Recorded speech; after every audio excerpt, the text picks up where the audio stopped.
Good morning. My name is Austin Okere. I'm the founder and entrepreneur in residence at the Ausso Leadership Academy, and I have the pleasure of having in our midst today Mrs. Olubunmi Aboderin-Talabi, who is the chairperson of the Executive Council of WIMBIZ. Please tell us about yourself and what you do. Thank you. It's good to be here today. So yes, as you said, I am the current Executive Council Chairperson of Women in Management, Business and Public Service. And we are a non-government organization that seeks to help women be the very best that they can be, whether they are in the corporate world or whether they run their own businesses, or whether they have an interest in public service. It's a 17-year-old organization started by 14 people, and 13 of those 14 people are still with the organization till today. They are the founding trustees and they make up the board of trustees. I am currently on the Executive Council, and we are the management body for women in management, business and public service. In one sentence, what would you say would have been the greatest achievement of WIMBIZ? Clearly an organization that is very much needed, and what would be the greatest achievement? I would say impact. It would be difficult to say it in one sentence because we run 19 programs, most of them are annual. We have programs for women who are in management. For example, we have one called WIMBOARD, and that is to help women who wish to progress from being senior managers into being members of the board. So we train them on ethics, governance, finance, negotiation, and so on and so forth. And for women who are in business, we have several programs. One is called the SME Expo, or also known as the Marketplace. And another one is called WINCAP, which is Women Capital.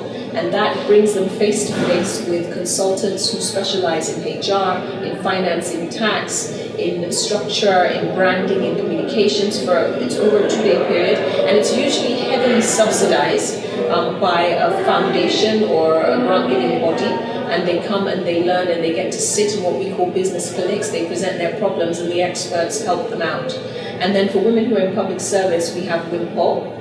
And we also do advocacy. When there is an issue that we feel is of national importance, we may write a letter or organize a town hall or actually get up and go and see the relevant decision or policy maker and present what we believe to be our case on a particular topic. Amazing. And how did you hear about the Ausso Leadership Academy? Wow. So, Ausso Leadership Academy, I first heard about it when you actually attended our CEO forum, interactive forum earlier on this year. And I'm so glad that I've been able to actually come and see it for myself, because one thing is to read about it, another thing is to actually be immersed in it.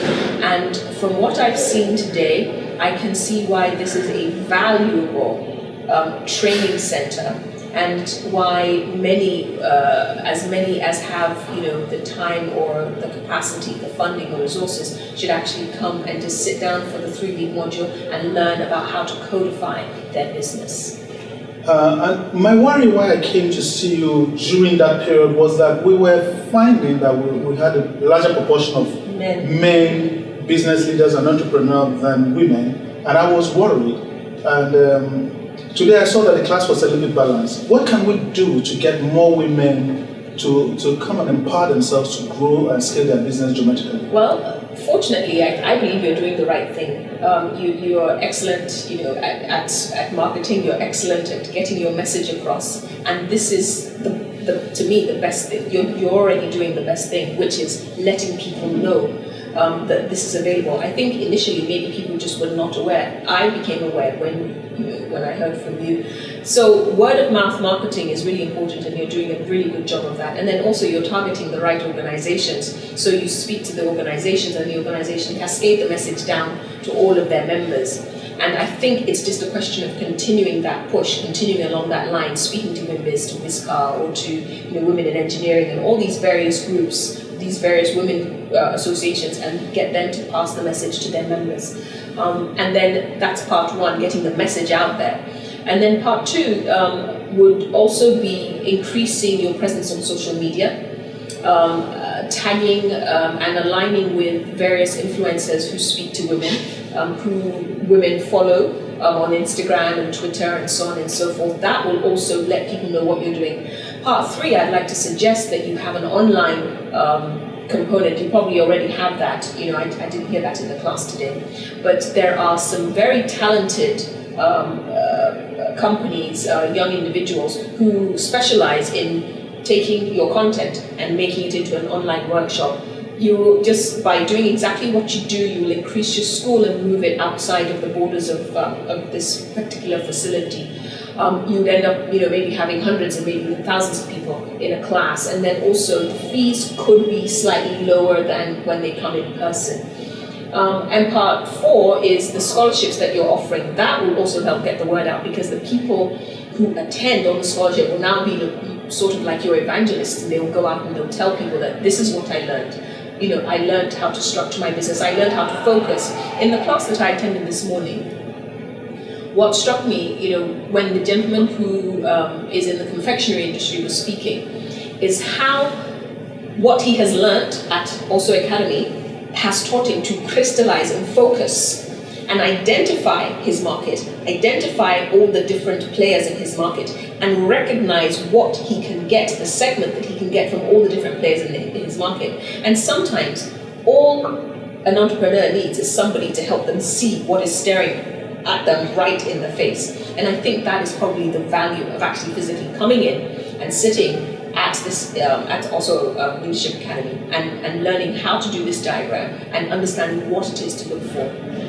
And you've attended many international schools and probably institutions. I can tell from your accent.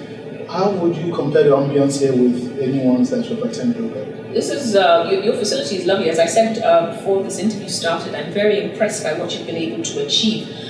You've got a nice central location, easy to find address, and then once you're inside, the ambience is very conducive to learning. Your classrooms are world class. Your facilities, the equipment that you have is world class.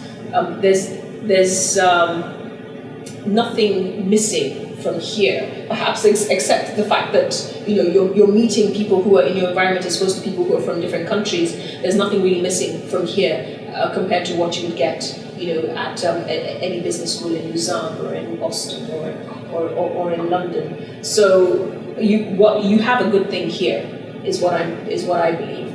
And what I like is something, again, that I got from the class this morning, is the relevance of the content that you're teaching, because you are fully aware of the Nigerian context and the unique circumstances that face business owners in this environment. Schools abroad may not have an understanding of that. They probably cannot, because it's one of the things that you have to experience, you have to live it to understand. And so because you have that in mind, you're able to help people identify solutions to their individual problems that are probably unique to everyone trying to do business in Nigeria. And the final question, what advice would you leave with hundreds of people that are watching, thousands probably, in terms of empowering themselves for their business to grow and to scale? Well, it's actually within your hands. And it's within reach, and I'm so delighted that this academy is also available for us here locally in Nigeria, in Lagos. If you can get to Lagos, wherever you are in Nigeria, just come to Lagos and come to this academy. Don't come alone.